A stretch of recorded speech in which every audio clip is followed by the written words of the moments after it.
Hello YouTube, it's Jared Spalding here, and this is the top 3 types of silver to buy if you know you're looking to buy silver in abundance. So let's begin.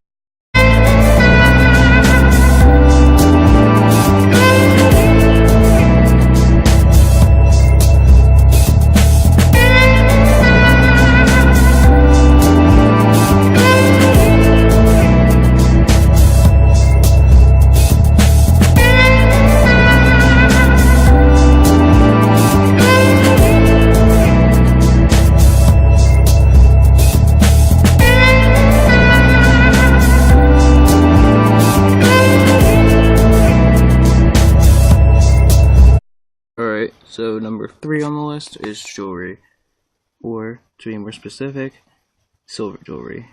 So, what I have right here is a sterling silver ring. It's actually missing one of the gemstones. I got it. My dad gave this to me, so I'm not complaining. It says 925 on the bottom here, but you can't really see it. But regardless, now I don't really have anything besides this. It's just, like I said, something that was given to me. And personally, I really don't dive into jewelry too much when it comes to silver. I'm more into coins and bullion. But, you know, jewelry is something that is easily obtained, you know, especially like sterling silver jewelry. Well, that's the only kind I think there really is, but it's a little bit cheaper than like bullion, and it doesn't usually weigh too much, but it's usually worth something for the craftsmanship. But if you are trying to buy a lot of silver, you can buy, you know, scrap jewelry, stuff that nobody's going to want to wear. You can melt it down and then make your own bars or whatever you want to do with the silver. Your choice, obviously. But it really is a good type of investment when it comes to silver, is having at least a little bit of jewelry. Alright, so number 2 on the list is old silver coins, or to be more specific, junk silver. Now, these are 3 mercury dimes, obviously. This is 1934, 1940, and 1944. All in increasing quality. But you usually can get coins that aren't in the best condition for just a little bit over their silver content, or sometimes even for their silver content when you're paying. That's not too common, but it's not super rare or anything. You can definitely get a really good deal on buying old coins. I didn't pay much for any of these mercury dimes. Well, I didn't pay anything for the one from 1934. That one was given to me. And then the other 2 were ones that I've ordered at various times. Most of my old silver coins are in really good condition or better. So these are just the few I have that are very circulated, I should say. But it really definitely is a good thing to add to your investment, old US silver coins, because my theory about these, I'm just going to say real quick, is that even if silver goes drastically down, you have to sell at that point. Like, you're expecting it to go up, and then it just goes really far down. You're like, well, I need to sell these coins. The fact that they're old coins usually makes them worth at least a little bit. Now, junk silver is not going to be worth much because the coins are very nicked up. But if you find the right market, you can still get someone to buy them, and you can sell them still for their silver content. And just, even if silver is low, because people will still buy it up, right then you can overcharge it just a little bit and usually still make some money.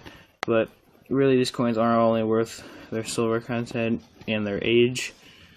None of these are in necessarily bad condition.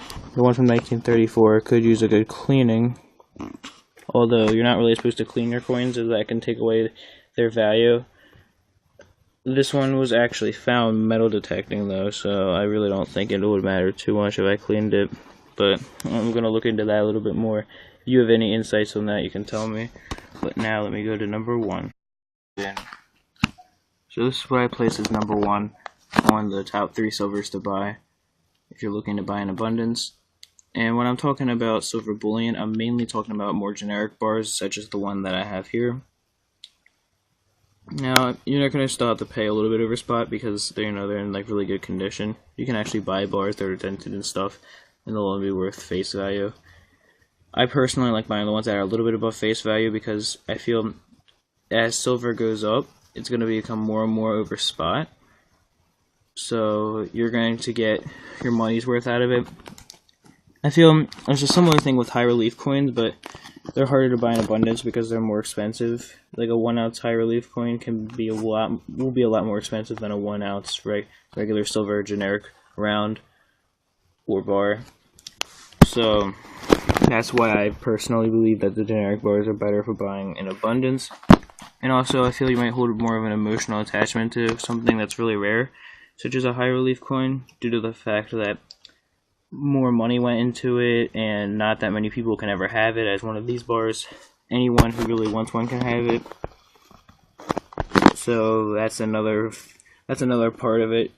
And the reason that might affect it in a negative way is if you're going on later to sell them, you're just like, well, I really don't want to sell this coin because there's only 70 of them have ever been minted, so I think I'm just going to keep it and sell the rest. Now, I'm not saying that's necessarily always a bad thing, but if you're trying to sell all your silver and you just can't sell that one coin because of how rare it is, then that can be a bad thing, especially if you're in dire need of funds.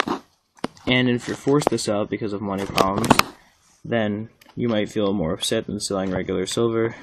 That's just my theory. You can tell me any thoughts you have on that in the comment section below. And thank you for watching, as usual. Peace, love, and much respect.